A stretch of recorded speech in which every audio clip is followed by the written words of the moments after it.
Avec son Pixel 6, Google signe son grand retour dans le monde du smartphone. Le test en 5 points, c'est maintenant. Je vais commencer par le design. Franchement, les pixels, soyons clairs, insipide, manque de charme, bien fait, hein, mais très passe-partout. Avec le Pixel 6, Google fait enfin un vrai effort, avec des choix qui peuvent être discutables, bien entendu, mais en tout cas, les choix sont là. Sur la face avant, rien d'extraordinaire, un bel écran de 6,4 pouces, un petit poinçon là. Par contre, des bords quand même très marqués, très épais. Et en 2021, sur un produit à plus de 600 €, avoir des bords aussi épais, c'est quand même un peu scandaleux. Pour le reste, nous avons des lignes très fluides, très joliment faites. Ça nous permet d'avoir une belle prise en main.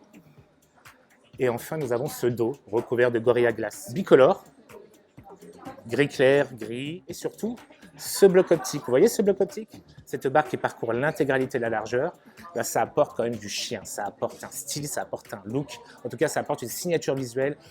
Vous n'allez peut-être pas aimer, mais moi j'adore. Un beau produit qui profite en plus d'une qualité de fabrication tout simplement impeccable. De l'écran, 6,4 pouces de dalle OLED très bien calibrée, une colorimétrie naturelle, subtile, vivace, c'est vraiment un délice. La luminosité est top, on peut vraiment l'utiliser en plein soleil, sous un gros spot, il n'y a aucun problème. Et les contrastes sont assez subtils pour pouvoir justement profiter de très beaux dégradés de gris, de très beaux dégradés de couleurs. Et l'avantage, c'est que ça permet d'avoir une fluidité hors pair sans consommer trop de batterie, donc un parfait équilibre. Alors, petit regret, Google aurait quand même pu nous faire du 120 Hz, ergonomie matérielle et logicielle. Soyons clairs, Google a fait un très beau travail. On a un produit très bien conçu, équilibré. L'ensemble des boutons se retrouve ici sur la tranche.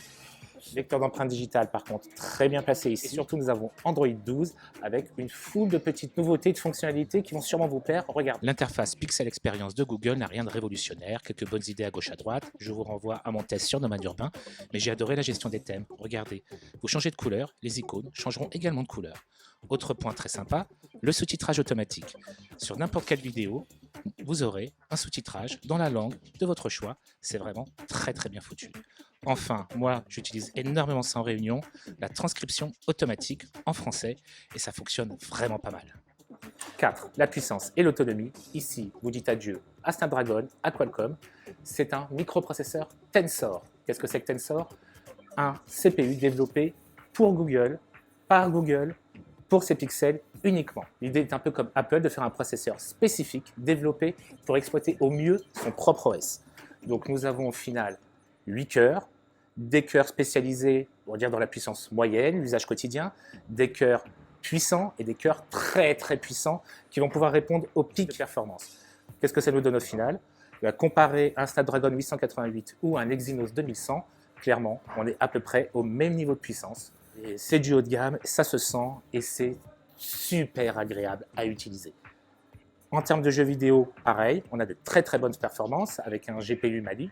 Il faut voir que pour un jeu comme Fortnite, le processeur n'étant pas encore reconnu, nous sommes bridés à 30 FPS. Mais j'ai pu l'essayer sur d'autres titres où là, les 60 FPS, c'est sans aucun problème, fluidité totale.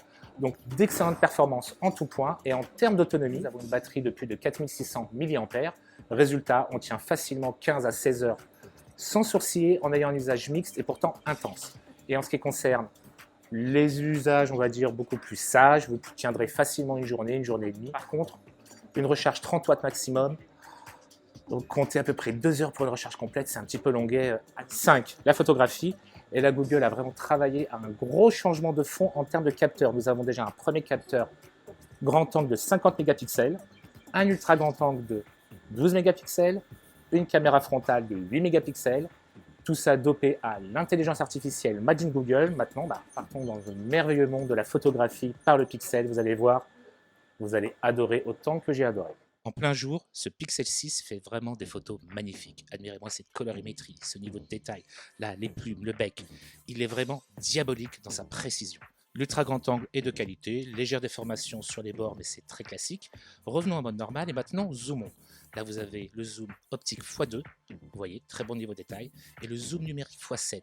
C'est encore très acceptable, même si nous avons clairement une perte de qualité.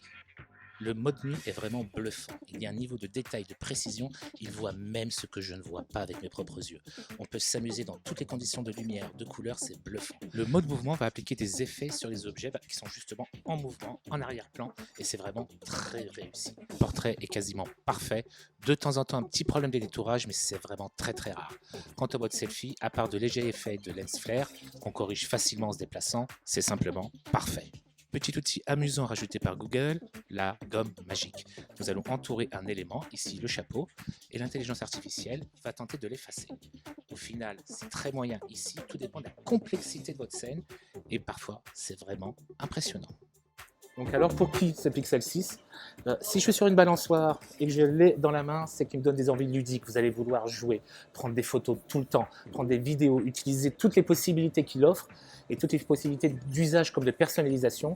Certes, en termes de look, on peut regretter que des modèles beaucoup plus colorés qui sont aux États-Unis ne soient pas disponibles en France. Ça, c'est vraiment tristounet. Mais globalement, Google a fait un pas de géant. Et nous avons surtout un rapport qualité-prix qui est excellent. À 649 €, performance haut de gamme, tout simplement le meilleur photophone du marché, en tout cas dans cette catégorie de prix, c'est sûr. Et il mène la dragée haute à bien des smartphones à plus de 800, 900, voire 1000 €. Pour moi, c'est un grand oui. Il n'est pas parfait. Mais si vous recherchez un smartphone looké, performant et un magicien de la photo, il est là.